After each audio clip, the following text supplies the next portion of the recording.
과연 신은 존재하는가? 우리는 보통 우리의 힘으로 극복할 수 없는 고난에 맞닥뜨렸을 때 신을 찾고는 합니다. 그리고 만약 그 고난을 성공적으로 이겨낸다면 그때부터는 신에 대한 신앙심이 생기게 되고, 설사 이겨내지 못했다 하더라도 신을 원망하면서 다시 한번 신을 찾게 되죠.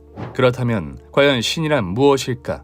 여지껏 그 누구도 우리에게 신이란 존재가 무엇인지 알려준 적이 없었지만, 우리는 힘든 상황이 오면 아주 자연스럽게 신을 찾고 또 신에게 간절히 빌었습니다. 하느님, 부처님, 알라신, 성모 마리아 등 각 문화권에 따라 신을 부르는 이름도 다양했죠. 이들은 인간을 초월하는 능력을 가지고 있기 때문에 우리가 할 수 없는 것을 모두 이루어주는 경이로운 존재라고 합니다. 때문에 우리는 신을 화나게 해서는 안 되며 신의 뜻을 거스르면 안 됐습니다. 지금 우리에게 내려져 오는 신의 은총이 언제 끊길지 모르는 노릇이니까요. 그런데 이 신에 대한 굳건했던 믿음이 흔들리기 시작합니다. 아무리 신이 원하는 대로 행동해도, 신의 뜻대로 행동해도 우리에게는 계속해서 화가 들이닥쳤으니 말이죠. 결국 인간은 새로운 신을 찾아 나서기 시작합니다. 어디에 존재하는지, 어떤 이유로 행동하는지, 어떻게 해야 하는지 전설로만 내려져오는 초월적 존재인 신이 아니라 구체적인 원인과 결과, 현상이 보이는 인간이 만들어낸 신, 과학을 말이죠. 그렇게 인간이 만들어낸 새로운 신, 과학은 지금까지 신의 천벌과 은총이라 생각해왔던 것을 하나하나씩 반박하기 시작합니다. 오랜 기간 폭정으로 신이 노해, 비가 내리지 않았다고 생각했던 현상은 단지 그 시기 비구름이 잘 형성되지 못할 조건이었을 뿐이며, 전염병이 돌아 만백성이 죽어나갔던 것 또한 신이 노했다기보다는 위생과 같은 과학적인 부분에서 발생한 문제였죠. 이렇게 과학이 발전함에 따라 신이 행동했다 생각했던 것들을 과학의 힘으로 해결하기 시작하면서 수백만 년간 이어져 왔던 신에 대한 믿음은 점점 옅어지기 시작합니다. 이제는 어디에 존재하는지도 모를 신을 믿기보다는 인간이 만들어낸 신인 과학을 믿는 게 더욱 실생활에 도움이 되었죠. 그런데 인간이 만들어낸 과학으로는 이상하리만치 풀리지 않는 의문이 한 가지 있었습니다. 이 현상은 아무리 인간의 언어인 과학으로 풀어보려고 해도 도저히 신이 했다고 할 수밖에 없었는데요. 그것은 바로 이 세상의 본질, 다시 말해 이 세상이 어떻게 태어났냐는 것이었습니다. 어느 곳에 비가 내리고 어느 곳에 바다가 범람하고 어느 곳에 비바람이 몰아칠지 이제는 모든 것을 알 수 있었지만, 그 비가 내리고 바다가 범람하는 이 지구가 어떤 이유로 생겼는지, 그 지구가 속해 있는 이 세상은 어떻게 만들어졌는지, 이를 궁금해하는 우리 인간은 어떤 이유로 태어났는지 도무지 알 수 없었던 겁니다. 결국 여기서 인간은 다시 한번 신을 찾기 시작합니다. 그런데 1897년, 이를 절대로 받아들일 수 없었던 사람 한 명이 나타나는데요. 그는 바로 인류의 과학 문명을 수십 세기 앞당겼다고 평가받는 최고의 천재 알버트 아인슈타인이었죠. 사실 아인슈타인도 신의 존재를 믿기는 하였습니다. 하지만 그가 믿는 신은 우리가 알고 있는 초월적 존재의 신이 아니라 이 세상의 모든 것, 만물의 조화를 관장하는, 다시 말해 이 세상이 돌아가는 시스템을 믿었죠. 그에 따라 그는 이 세상의 시작 역시 과학적으로 충분히 설명 가능한 자연의 법칙에 의해 만들어졌을 것이라 믿었습니다. 하지만 우주의 탄생이라는 순간은 어쩔 수 없이 신의 개입이 필요해 보였고, 결국 그는 예나 지금이나 앞으로나 항상 우주의 크기가 일정하다는 정적 우주론을 발표하게 됩니다. 그러나 그가 앞서 발표했던 일반 상대성 이론에 의해 이 우주가 팽창한다는 사실이 밝혀지며 영원불멸하다 믿었던 이 우주에도 시작과 끝이 있다는 결론이 나오게 되었는데요. 아인슈타인은 자신의 이론에서 도출된 빅뱅 이론이 마치 신의 이야기나 다름없다 생각하였고, 그에 따라 우주가 팽창한다는 사실만을 받아들여 정상 우주론을 발표하게 됩니다. 그렇게 이 시기, 이 우주의 시작을 설명하는 이야기는 정상 우주론과 신, 이렇게 두 가지로 나뉘게 되는데요. 그러나 머지않아 도저히 아인슈타인을 포함한 고전역학 학자들이 믿고 싶지 않았던 빅뱅 우주론의 강력한 증거인 우주 배경 복사가 발견되면서 정상 우주론은 빅뱅 우주론으로 대체되고 말죠. 아인슈타인이 빅뱅 우주론을 지지하지 않았던 이유는 너무나도 단순하고 이해가 됐습니다. 시간도 공간도 존재하지 않는 상태에서 갑자기 원인모를 폭발과 함께 이 세상에 시작됐다니, 이는 충분히 성경에 빛이 있으라와 별반 다르지 않은 말로 들리기도 하죠. 하지만 야속하게도 아인슈타인이 믿는 조화의 신이 남긴 흔적들에 따르면 이 우주는 분명 빅뱅이라는 하나의 대사건으로 시작이 되었음이 분명하였습니다. 그렇게 결국 빅뱅 이론을 수호하는 학자들, 그리고 그를 받아들일 수 없었던 학자들은 이 빅뱅 이론은 물론 이 세상을 과학적으로 설명하기 위해 더욱 앞장서게 되는데요. 오늘 방구석에서 알아볼 과학적으로 절대 신이 존재할 수 없는 이유, 지금 바로 시작합니다. 신에 대한 논쟁은 당연하겠지만 꽤나 오래된 역사를 가지고 있었습니다. 그중 과학계에서 가장 치열하게 이야기했던 순간을 찾아보자면 빛을 연구하던 17세기라고 할 수 있었는데요. 이때 과학자들은 자연의 본질을 파악하기 위해 세상 만물을 탐구하기 시작했습니다. 그때 그들의 눈에 들어온 것이 하나 있었으니 바로 어디에나 존재하고 누구나 존재를 알고 있는 빛이었죠. 그들은 빛에 대해 탐구하며 빛의 모든 것을 파헤치기 위해 노력했습니다. 빛은 어디에서부터 시작하는지, 빛은 왜 발생하는지, 빛은 어떠한 특징을 가지고 있는지 등 말이죠. 다행히 당대 최고의 물리학자들이 빛 연구에 뛰어든 탓에 빛의 성질을 밝혀내는 것은 그리 어렵지 않아 보였습니다. 그런데 딱 한 가지 특징만은 좀처럼 정리가 되지 않았는데요. 그 결과 빛의 마지막 특징에 대해서는 다음과 같은 두 가지 선택지로 좁혀지게 됩니다. 바로 빛이 다른 물질들처럼 작은 입자 알갱이로 구성되어 있다는 빛의 입자설과 빛이 마치 파동처럼 움직인다는 빛의 파동설이었죠. 그리고 이것이 바로 물리학자들이 골머리를 앓으며 신을 찾던 이유였는데, 빛이 어떨 때는 입자처럼 행동하고 또 어떨 때는 파동처럼 행동했기 때문이었습니다. 하나의 물질이 여러 가지 성질을 가지고 있는 상황, 이를 도저히 받아들일 수 없었던 고전 물리학의 아버지 아이작 뉴턴은 빛이 수많은 입자 알갱이로 구성되어 있다는 빛의 입자설을 주장하게 됩니다. 그는 프리즘을 이용해 백색광이 서로 다른 굴절률을 가진 빛으로 분리되는 것을 보이며 여러 색을 띠고 있는 빛들이 바로 빛의 최소 기본 입자라고 이야기했는데요. 너무나도 확실한 입자설 증거에 파동설은 맥을 추지 못했고 빛에 대한 논쟁은 입자설의 승리로 돌아가는 듯 했습니다. 더욱이 입자설을 발표한 뉴턴은 당시 만유인력의 발표로 과학계의 거장이 된 상태라 대부분의 과학자들은 그의 입자설을 반박할 생각조차 하지 못했죠. 그런데 19세기 초 그런 뉴턴의 권위에 도전하는 학자가 있었으니 그는 바로 영국의 의사이자 물리학자였던 토마스 영이었습니다. 그는 빛의 성질을 알아내기 위해 재미있는 실험 한 가지를 구상해냈는데요.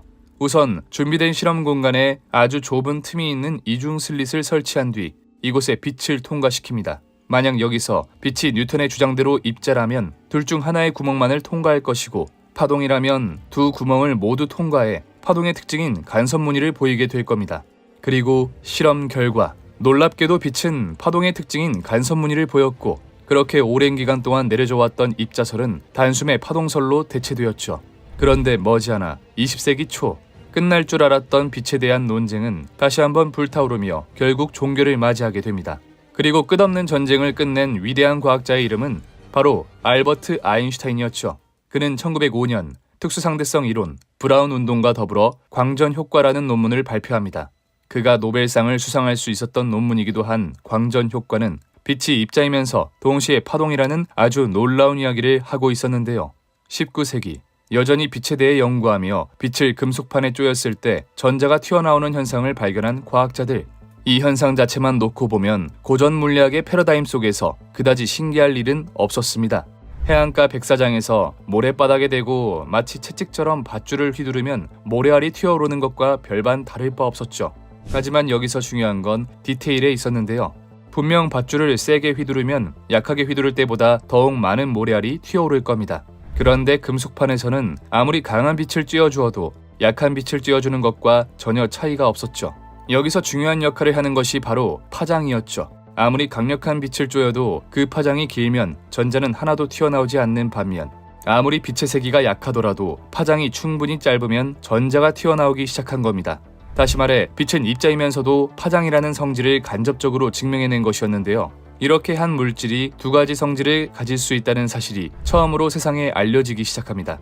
게다가 계속된 후속 연구를 통해 빛뿐만 아니라 우리 주변에 있는 평범한 물질 또한 물질파라는 형태로 입자와 파동의 상태를 모두 가지고 있다는 것이 밝혀졌죠. 하지만 문제는 이제부터였습니다. 입자이면서도 파동의 성질을 가지고 있는 세상의 물질들. 그렇다면 이들은 과연 어떤 상태에서 파동처럼 행동하고 또 어떤 상태에서 입자처럼 행동하는 걸까요? 그 기준이 도대체 무엇일까요? 그리고 바로 이 지점에서 신에 대한 논쟁이 다시 한번 시작됩니다. 20세기 초 세상의 본질을 찾기 위해 우리 주변의 물질들을 끊임없이 쪼개며 최소 기본 입자를 찾는 데 애썼던 과학자들. 그들은 수많은 학자들의 연구 결과를 바탕으로 자신이 생각하는 원자 모형을 만들어내었고, 그렇게 탄생한 원자 모형은 학계의 공격과 방어를 견뎌내며 비로소 오늘날의 원자 모형까지 오는 데 성공하였죠. 그런데 여기서 아무도 예상하지 못한 문제가 하나 발생합니다. 이제 대략적으로 원자가 어떤 형식으로 움직이고 있는지는 알겠는데 단지 그림만으로는 후속 연구를 이어나갈 수 없었던 겁니다. 조금 더 정밀한 연구를 하기 위해서는 이들의 움직임 하나하나를 수학적으로 기술해야만 했죠. 하지만 어떻게 움직이고 있는지조차 감으로 맞추고 있는 상황에서 원자의 움직임을 정확하게 기술한다는 건 정말 쉬운 일이 아니었습니다. 고전역학으로 어떤 물질의 운동 상태를 표현하기 위해서는 지금 그 물질이 어디에 있는지, 어떤 상태에 있는지 알아야만 합니다. 쉽게 말해 그 물질의 위치와 속도를 알아야 했죠. 그런데 문제는 우리가 원자의 위치와 속도를 정확하게 측정할 수 없었단 겁니다.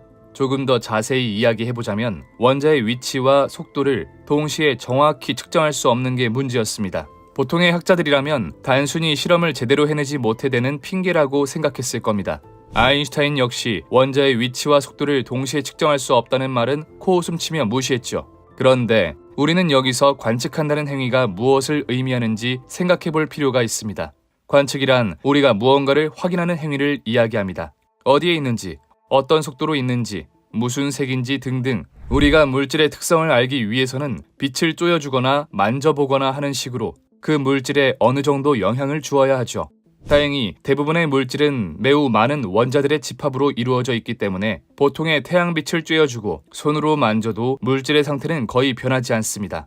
그런데 만약 우리가 관측하고자 하는 것이 원자 한 개라면 어떨까요? 이 원자는 너무나도 작고 가벼운 물질이라 다른 물질이라면 충분히 견디는 빛의 세기도 손의 압력도 견뎌내지 못할 겁니다.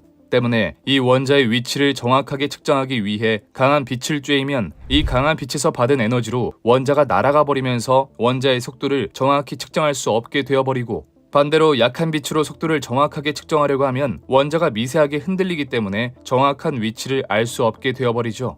다시 말해 우리는 어떤 방법을 쓰던 이 세계는 우리가 위치와 속도를 동시에 정확하게 측정할 수 없게 설계되어 있다는 것이었습니다. 이를 바탕으로 하이젠베르크는 유일하게 확실히 전자의 위치를 알 수 있는 방법, 즉 원자가 방출하는 빛을 통해 전자의 위치를 수식으로 만들어내었는데요. 그는 이름도 어려운 행렬역학을 통해 원자의 대략적인 물리량을 알아낼 수 있었고 원자 모형을 수학적으로 표현하는 데 성공합니다.